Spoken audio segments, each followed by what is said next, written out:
প্রখ্যাত ফকিহ Bashundhara Islamic research সেন্টারের সম্মানিত উলুমুল হাদিস এবং তাফসীর বিভাগের সম্মানিত চেয়ারম্যান, অত্র জামিয়ার সম্মানিত মুশরিফ, বিশিষ্ট আলিম দ্বীন, শাইখুল হাদিস আল্লামা রফিকুল ইসলাম মাদানী দামাদার উস্তাদকে বিনয়ের সাথে তার গুরুত্বপূর্ণ মেসেজ পেশ করার জন্য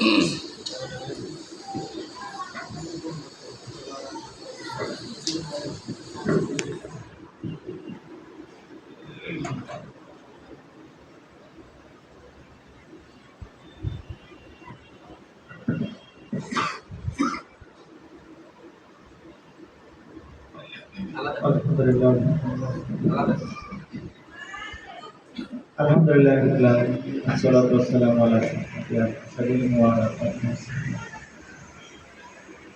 আল্লাহ তাআলার মেহেরবানি আমরা দীর্ঘক্ষণ অনেক গুরুত্বপূর্ণ আলোচনা শুনে আসছি।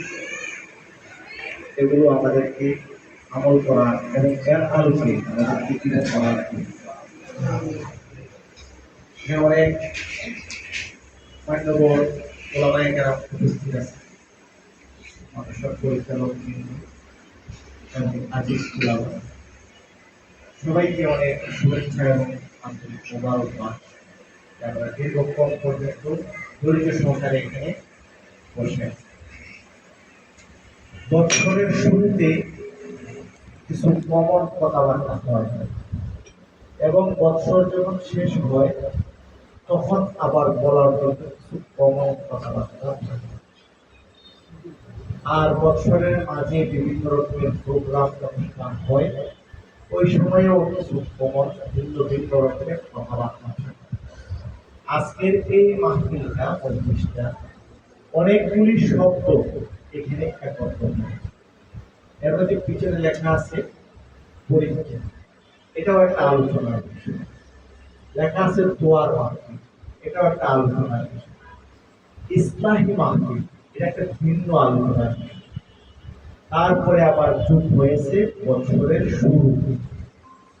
সবগুলো ভিন্ন ভিন্ন ভাবে আলোচনা করলে সবগুলি অন্যান্য বিষয় একটা এক ধরনের দাবি রাখে, সবগুলি জরুরি এবং তো আমি বছরের শুরু হিসাবে কয়েকটা কথা বলি। আমাদের ছাত্র যারা আমরা পড়ালেখা করি তাদের বছরের শুরুতে কিছু কথাবার্তা বলার একটা সিস্টেম আমাদের কওমি মাদ্রাসায় বিশেষ করে আছে। এই কথাগুলো আমাদেরকে উস্তাদরা একদম নিচের ক্লাস থেকে শেষ ক্লাস পর্যন্ত প্রত্যেক জামাতে উস্তাদরা বলে না আবার একই ক্লাসে 7 জন শিক্ষক সবাই বলে যাচ্ছে একই ধরনের কথা, সবাই বলে যাচ্ছে।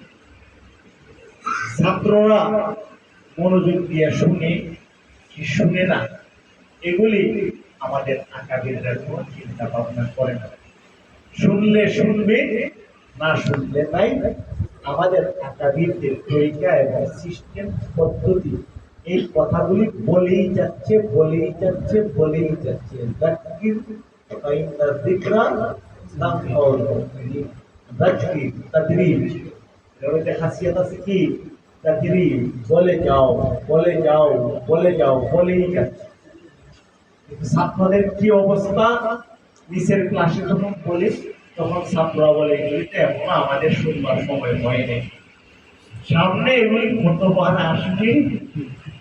আবার যখন উপরের ক্লাসে উস্তাদরা বলে এগুলি না কতবার শুনলাম, তাহলে শুনবো কোন সময়? শুরু দিয়ে শুনছে কেন শুনে? সামনে আসার পরে যখন আলোচনা করছে তখন কি শুনে? কেন আগে শুনে? তাহলে কি করা যায়? কিন্তু আমাদের আকাবিররা ক্লান্ত হয় না, বলেই যাচ্ছে।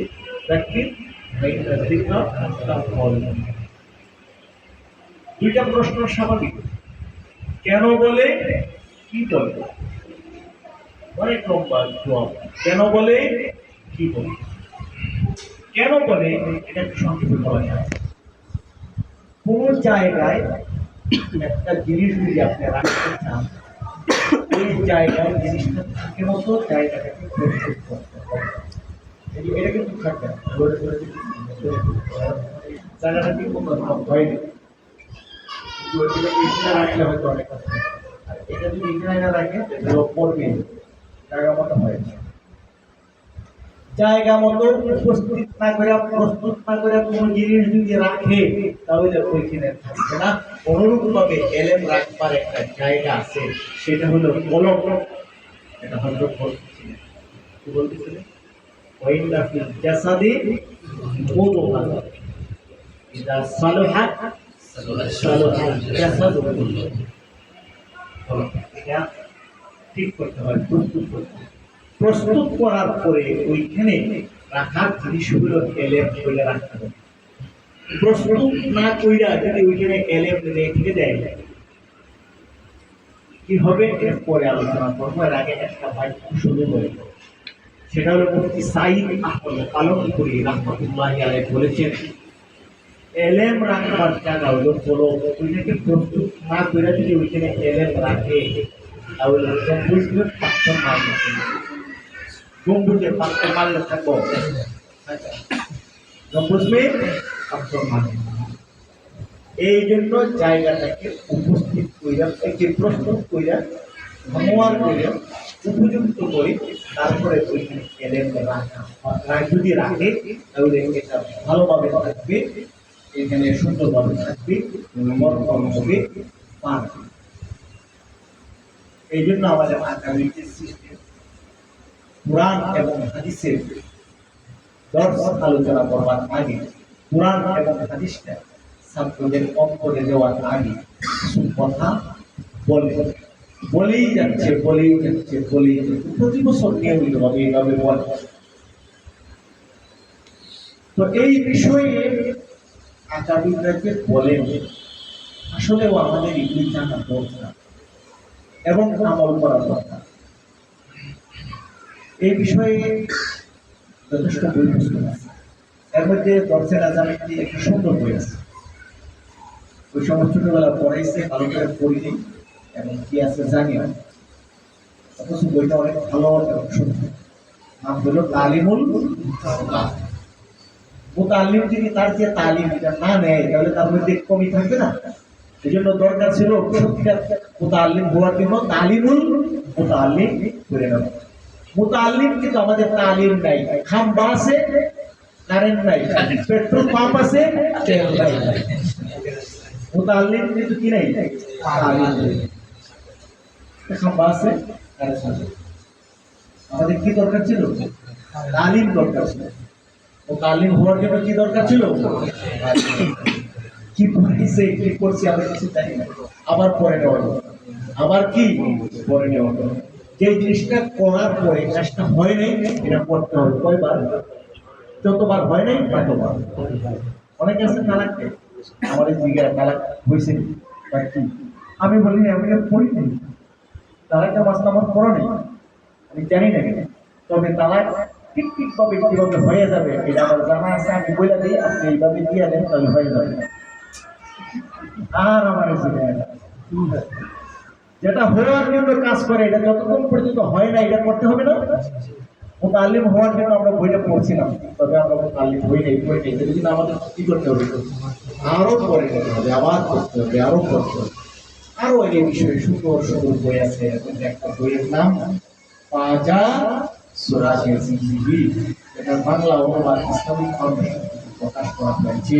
লেখককে গোটা বিশ্বের বললেও চলে, কমপক্ষে ভারতবর্ষের প্রখ্যাত গবেষক আরবি সাহিত্যিক আল্লামা আবুল হাসান আলী আর লেখা বই পড়ে নেবেন, তাহলে বুঝতে পারবেন সত্যিকার একজন তালেব হওয়ার জন্য প্রথমেই কি কি কাজ করে নেওয়া দরকার।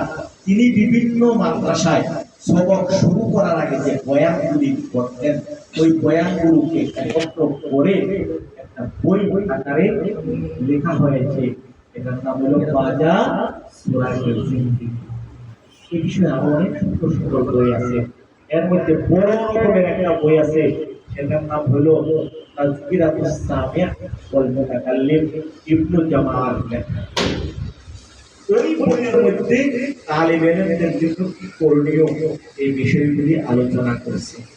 ওই বইয়ের মধ্যে যে বিষয়গুলো আলোচনা করছে এর প্রথম পয়েন্টটা এবং জরুরি পয়েন্টটা, সবচেয়ে গুরুত্বপূর্ণ যে বিষয়টা হযরত ইতিমধ্যে আমাদেরকে বলেছেন, সেটা হলো কলমটাকে পরিষ্কার করতে হবে। এই কথাটা ইবনু জামাল এক নম্বর আদব হিসাবে লিখেছে। তালিবে ইলমের জন্য আদাব কি আছে? কয়টা আদব? আদাব আছে। এর মধ্যে এক নাম্বার আদব হইল আল ইজতিনাবু আনিল মাআসি ওয়া ইলতিজামুত তাওবা। এটা হইল এক নাম্বার আদব। অন্তরটাকে আগে পরিষ্কার করে নিতে হবে। এটার জন্য প্রথমেই তিনি বলেছেন অন্তরটা যদি পরিষ্কার করে এবং এরপরে যদি ওইখানে এলেম রাখে তাহলে এলেম স্থায়ী হবে, বরকত হবে, পারবে। আর যদি পরিষ্কার না কইরা এলেম রাইখা দেয় তাহলে পারবে না, বরকত হবে না। ফসল যদি ক্ষেতের মধ্যে ফলাইতে হয় তাহলে আগাছা পরিষ্কার করতে হবে। আগাছা যদি থাকে তাহলে ফসল ভালো হয় না, বরকত হয় না, পারে না। এলেমের খের, এলেমের খের কলমের মধ্যে যদি আগাছা থাকে তাহলে ওইখানে ফসল হইল এলেম। ওই এলেম যখন রাখা হবে পারবে না, বরকত হবে না। আরো জানি কি কি সমস্যা হবে। আপনার ছোটবেলা থেকে শুনেছেন কেরোসিনের বোতল, কেরোসিন ঢালাই আছে, এগুলি শুনে আসতেছি আমরা ছোটবেলা থেকে। ওয়াজে শুনে হুজুররা ওয়াজে বলে ফেলে দিয়েছে কেরোসিন। এখন ওইটার মধ্যে যদি নারকেল তৈল অথবা সরিষার তৈল অথবা পানি রাখে তাহলে কি রাখা যাবে? রাখা যাবে না। কেন রাখা যাবে না? আমি রাখবো, আপনার সমস্যা কি? রাখা যাবে, রাখা যাবে হুজুর, রাখা যাবে, একবার রাখা যাবে, বুঝে নেই কত রাখা যাবে, কিন্তু জানি কেমন কেমন লাগে। হুজুর বলতেছে গন্ধ গন্ধ লাগছে। এই জন্যই ক্লাসে বসে বসে কোরআন সামনে নিয়ে হাদিস সামনে নিয়ে বলে ভাল লাগে না, ভাল লাগে না। তার কলবের ভিতরে গন্ধ গন্ধ রূপ হয়ে গেছে। কোরআন হাদিসের মধ্যে কোনো গন্ধ নাই, ঠিক কিনা বলে? কলবের মধ্যে সমস্যা রয়ে গেছে। ক্লাসে বসে বসে কয় ভাল লাগে না, ভাল লাগে না, মজা লাগে না, মজা লাগে না। আসলে কোরআন শরীফ ভাল লাগে না, ভাল লাগে না, কিতাব ভাল লাগে না, ভাল লাগে না, এটা এইরকম জিনিস না। আসলে সমস্যা কোথায় রয়ে গেছে? অন্তরে রয়ে গেছে। এই জন্য ভাল লাগে না, ভাল লাগে না এরকম হয়ে গেছে। এই জন্য এটাকে কি করতে হবে? পরিষ্কার কইরা তারপরে ওইখানে রাখতে হবে। এই জন্যই সাহল তাস্তানি একটা বাক্য বলেছে, হারামুন আলা কালবি আইয়াদখুলা ফিহি নূরুম মিনাল্লাহ ওয়া ফিহি শাইউম মিম্মা ইয়াকরাহুল্লাহ। যেই অন্তরের মধ্যে এমন কোন জিনিস থাকে যে জিনিসটাকে আল্লাহ তাআলা অপছন্দ করে, ওই অন্তরে আল্লাহর পক্ষ থেকে নূর এলেম প্রবেশ করা হারাম। কথা বুঝে আসে নাই? এটাই তো ছোটবেলা পড়ে আসছে তালিমে খাটাউত ইলা ওয়াকিইন সুআ হিফজি ফাআউসানি ইলা তারকিল মাআসি। এবার বুঝছেন ইয়াদ থাকে না কেন? খালি বলে ইয়াদ থাকে না, ইয়াদ থাকে না, ইয়াদ থাকে না। ইয়াদ থাকে না এর কারণ হলো জায়গা, যেই জায়গা রাখতেছেন এলেম ওই জায়গায় থাকবার মতো পরিবেশ করা হয় নাই, এই জন্য এলেম ওইখানে থাকে না।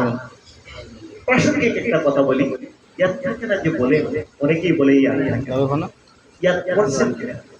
ইয়াদ করলে ইয়াদ থাকে, পাতা উল্টাইছে তো ইয়াদ থাকে না। পাতা উল্টাইলে মানে ইয়াদ হয়ে যায়। তোতিল আলমা কুল্লাহ, তোতিল আলমা কুল্লাহ ইউতিকা বাবা। আর আপনি যদি এলেমকে 5 দেন তাহলে কতটুকু পাইবেন? ফুল দিলে 5 পাওয়া যায়। হযরত ফুল দিলে 5 পাওয়া যায়, গাছ দিলে 0 পাওয়া যায়। আর ইয়াদ থাকে না, ইয়াদ থাকে না। আনোয়ার শাহ কাশ্মীরি একবার ইয়াদ করলে 40 বছর ইয়াদ না। তার মধ্যে দুইটা সিফত ছিল। এই জন্য কি দুইটা সিফত যার মধ্যে জমা হবে তার 40 বছর নয় 40,000 বছর পরে তার অন্তরের মধ্যে এই এলেম নড়াচড়া করবে না, থাকবে। অন্তরের মধ্যে বসে থাকবে। কেন যাবে? এলাম এটা তো থাকার জন্য যাবে কেন? কিন্তু এটার জন্য থাকার জন্য যে শরায়ত গুলো আছে এগুলি প্রাসঙ্গিক একটা কথা বলবো। এলেম রাখবার যে জায়গাটা ওটা পরিষ্কার করা লাগবে। আমরা বুঝলাম, আলোচনা করলো হযরত, আমরাও কিছু বললাম। এটাকে আগে পরিষ্কার করব নাকি এলেম আগে রাইখে দিয়ে পরে পরিষ্কার করব? দুইটা সিস্টেম হইতে পারে। কোনটা করলে ভালো? আগে পরিষ্কার করে লাইলাম, পরে রাইখে দিলাম। মানে কি কয়, রাখার পরে পরিষ্কার করে দিলাম, এটা করা যায় না। নামাজের জন্য ওযু করতে হবে আগে না পরে? তাকবীরুল্লাহ চলে যেতেছে, আর তাকবীরুল্লাহ চলে যেতে তাড়াতাড়ি করে কি করবে? ওযু করলে তো তাকবীরুল্লাহ পাওয়া যাবে না। এই জন্য নামাজটা আগে পড়ে নিল, পরে যায় ওযু করে নিল, হবে না? দুইবার ওযু করে নিবে, গোসল করে নিবে, হবে না? ওযু আগে করতে হবে। অনেকেই বলে সময় নেই, পড়ালেখা শেষ করি তারপরে অন্তরটাকে পরিষ্কার করবো, এই করবো সেই করবো, বহু কিছু করবো। দলিলের অভাব নেই। কোরআন শরীফ এমন একটা জিনিস যেখানে যে ধরনের দলিল দিতে সেই ধরনের দলিল পাওয়া যায়। ইযুল্লু বিহি কাসীরা ওয়া ইয়াহদি বিহি কাসীরা। দলিল অভাব। তবে একটা ঘটনা শোনা, ইব্রাহিম আলাইহিস সালাতু ওয়াস সালাম, এই ঘটনাটি আমি বলে শেষ করব। ইব্রাহিম আলাইহিস সালাতু ওয়াস সালাম কাবাঘর নির্মাণ করার পরে অনেকগুলো দোয়া করেছিল আল্লাহ। এর মধ্যে একটা দোয়া করেছিল, রব্বানা বা'আস ফীহিম রাসূলাম মিনহুম ইয়াতলু আলাইহিম আয়াতিকা। তারপরে ওয়া ইউআল্লিমুহুমুল কিতাবা ওয়াল হিকমা, তারপরে ওয়া ইউযাক্কিহিম। ভালো করে ইয়াদ করেন। একটা কাজ, প্রথম নাম্বার কাজ কি? তিলাওয়াত। দুই নাম্বার কাজ তালিম, ইউআল্লিমুহুমুল কিতাবা ওয়াল হিকমা। তিন নাম্বার কাজ তাসকিয়া। তিন নাম্বার কাজ কি? ভালো করে বুঝতে পারেন। এক নাম্বার দুই নাম্বার তিন নাম্বার। এই তিনটা কাজ যেন করে একটা লোক পাঠান। আল্লাহ তাআলা দরখাস্ত কবুল করছিল কিনা করে নাই? করে। কিন্তু দরখাস্তের মধ্যে একটু কারেকশন ছিল, এটা ঠিক করে তারপরে কবুল করেছে। আমাদের পটিয়া মাদ্রাসায় যখন পড়াই নাজিমা তালিমাত ছিলেন মৌলানা আইয়ুব সাহেব, ওনার কাছে দরখাস্ত কেউ দিলে পরে উনি যেখানে যেখানে ভুল আছে লাল কালি দিয়ে গুল্লা বানায় তারপরে দরখাস্ত মঞ্জুর করে। আল্লাহ তাআলা দরখাস্তটা মঞ্জুর করেছে। ওইখানে একটু কারেকশন ছিল, এই কারেকশনটা কইরা তারপরে মঞ্জুরি দিয়েছে, বরাদ্দ দিয়েছে। আল্লাহ তাআলা বলেন, লাকাদ মান্নাল্লাহু আলাল মুমিনিন ইয বা'আসা ফীহিম রাসূলাম মিন আনফুসিহিম ইয়াতলু আলাইহিম আয়াতিহি ওয়া ইউযাক্কিহিম ওয়া ইউআল্লিমুহুমুল কিতাবা ওয়াল হিকমা। এক নাম্বার তিলাওয়াত রয়ে গেছে। কিন্তু দুই নাম্বার কাজ কি ছিল? ওইখানে দরখাস্তের মধ্যে তালিম ছিল, কিন্তু মঞ্জুরির মধ্যে কি আসছে? তাসকিয়া। দুই নাম্বার তাসকিয়া, তিন নাম্বার তালিম। আল্লাহ বলে, ইব্রাহিম আলাইহিস সালাম বলছিলেন লোক পাঠান যিনি নাকি তালিম করবে তারপরে তাসকিয়া করবে। আল্লাহ তাআলা বললেন, আমি লোক পাঠাইছি যে নাকি তাসকিয়া করবে তারপরে তালিম করবে। তাহলে কোনটা আগে করতে হবে? কোনটা আগে করতে হবে? তাসকিয়া আমাদেরকে আগে করে নিতে হবে, কলমটাকে আগে পরিশুদ্ধ করে নিতে হবে। এর জন্য চেষ্টা করতে হবে। আয়াতটার মধ্যে অনেক ব্যাখ্যা বিশ্লেষণ আছে, কিছু কথা আছে বর্তমান প্রেক্ষাপটের সাথে মিলে এই আয়াতের মধ্যে আছে। এর মধ্যে নবী এক নাম্বার কাজ কি? তেলাওয়াত। দুই নাম্বার তাসকিয়া, তিন নাম্বার তালিম। নবী ছিলেন এই পৃথিবীর সবচেয়ে বড় পীর। বড় পীর কে? আব্দুল কাদের পাগলি। পৃথিবীর সবচেয়ে বড় পীর কে? মুহাম্মদ সাল্লাল্লাহু আলাইহি সাল্লাম। তার কাজ ছিল তিনটা, যার মধ্যে এই তিনটা কাজ পাওয়া যাবে সে হইল বড় পীরের নায়েব। আর যার মধ্যে এই তিন কাজ পাওয়া যাবে না সে হবে বড় পীরের আসল ভণ্ড পীরের মুরিদ, শয়তানের মুরিদ, যার মধ্যে এই তিনটা কাজ ছাড়া অন্য কাজ নাই। আর বড় পীরের মুরিদ হবে যার মধ্যে এই তিন কাজ আছে। আর এই তিনটা ছাড়া অন্য কাজ যারা করবে এটা হলো বড় শয়তানের মুরিদ। কথা বুঝে আসছে? তিন কাজের মধ্যে এক নাম্বার কাজ হইল ইয়াতলু আলাইহিম, তিলাওয়াত। আজকাল বর্তমান যুগে কাগজ দেরি হচ্ছে, কার্ড দিচ্ছে, বক্তৃতা করতেছে, ওয়াজ মাহফিলের মধ্যে বলতেছে কোরআন শরীফ শুধু তেলাওয়াত করলে কোনো লাভ নাই। শুনেন নাই আপনারা, কিছু শুনেন না? কোরআন শরীফ শুধু তিলাওয়াত করলে কোনো লাভ নাই। অথচ নবী মুহাম্মদ সাল্লাল্লাহু আলাইহি সাল্লাম পৃথিবীর মধ্যে আসছেন, আর তিনটা কাজ, এর মধ্যে এক নাম্বার কাজ হলো তিলাওয়াত করা, তেলাওয়াত শেখা। আর এরা তো কোনো লাভ নেই, কি কয়, কোনো লাভ নাই। এগুলি আমাদেরকে বোঝার দরকার। হাকিমুল উম্মত আশরাফ আলী থানভী রাহমাতুল্লাহি আলাইহি বলেছেন, কোরআনে কারীম একটা সাগর, সাগরের মধ্যে দুইটা অবস্থা, নিচে থাকে একটা পরিস্থিতি, উপরে থাকে একটা অবস্থা। নিচে থাকে মণি মুক্তা, আর উপরে ভাইসে বেড়াবে যারা, তাদের স্বাস্থ্য ভালো হয়ে যাবে। স্বাস্থ্যকর স্থান কোথায়?